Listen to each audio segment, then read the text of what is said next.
मरुधरा में है प्रधानमंत्री नरेंद्र मोदी। जी हां, आज आपको नजर आएंगे प्रधानमंत्री नरेंद्र मोदी प्रचार प्रसार करते हुए मरुधरा पधारे हैं। प्रधानमंत्री नरेंद्र मोदी की भरतपुर में आज सभा है। एमएसडी कॉलेज ग्राउंड में पीएम की सभा होनी है। नागौर दौरे पर भी रहेंगे प्रधानमंत्री नरेंद्र मोदी। करनाल में तेजाजी महाराज के दर्शन करेंगे। दोपहर करीब 2 बजे नागौर में पहुंचेंगे प्रधानमंत्री। विधानसभा चुनाव में भाजपा प्रत्याशियों के समर्थन में जनसभा होगी। नागौर के खेल स्टेडियम में आयोजित होगी ये चुनावी सभा। तो एक बार फिर से प्रधानमंत्री नरेंद्र मोदी प्रचार प्रसार मरुधरा में करते नजर आएंगे। करीब 2 बजे नागौर पहुंचेंगे प्रधानमंत्री नरेंद्र मोदी। तो प्रधानमंत्री का चेहरा कमल का चिन्ह है। इसी को सामने रखकर भारतीय जनता पार्टी 5 राज्यों में चुनाव लड़ रही है। मध्य प्रदेश में चुनाव हो चुके हैं। छत्तीसगढ़ में 2 चरण के चुनाव हो चुके हैं। मिजोरम, तेलंगाना, राजस्थान में है 25 नवंबर को चुनाव। और कमान संभाल रखी है खुद प्रधानमंत्री नरेंद्र मोदी से लेकर केंद्रीय मंत्रियों से लेकर एक आम कार्यकर्ता तक। तो ये बेहद खास है क्योंकि खुद प्रधानमंत्री नरेंद्र मोदी एक्टिव मोड में नजर आ रहे हैं। हर एक चीज की वो खुद मॉनिटरिंग भी करते नजर आए, चाहे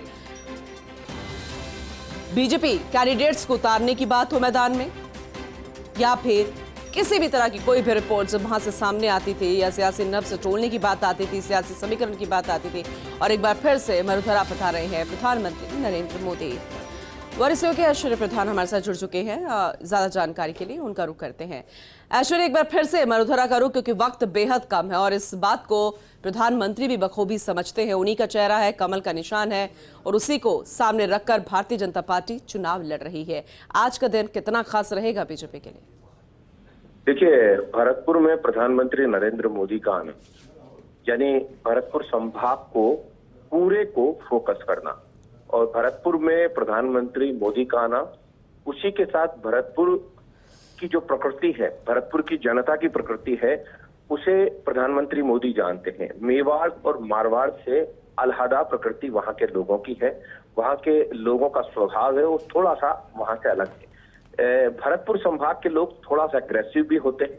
तो प्रधानमंत्री मोदी चाहेंगे कि जो मुद्दों के आधार पर जो वहां के जन हैं, उन जनों को अग्रेसिव भी करके जाएं, उत्तेजित करके जाएं राज्य सरकार के विरुद्ध, कांग्रेस सरकार के विरुद्ध उन्हें उत्तेजित करके जाएं, जिससे कि वोट भारतीय जनता पार्टी के पक्ष में पड़े।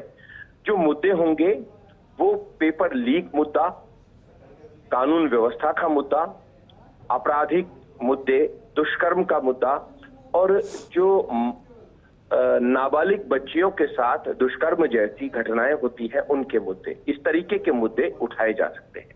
भ्रष्टाचार का मुद्दा प्रमुख रूप से पकड़ा हुआ है भारतीय जनता पार्टी ने, चाहे प्रधानमंत्री मोदी हो या फिर दूसरे अन्य प्रमुख नेता हो, वो इसी मुद्दे के आधार पर प्रहार करते दिखाई देते हैं। चलिए ठीक है, और आगे भी आपसे अपडेट लेते रहेंगे और जब प्रधानमंत्री नरेंद्र मोदी पधारेंगे वो तस्वीरें भी दिखाएंगे और आपसे और जानकारी देंगे। फिलहाल शुक्रिया ऐश्वर्या आपका।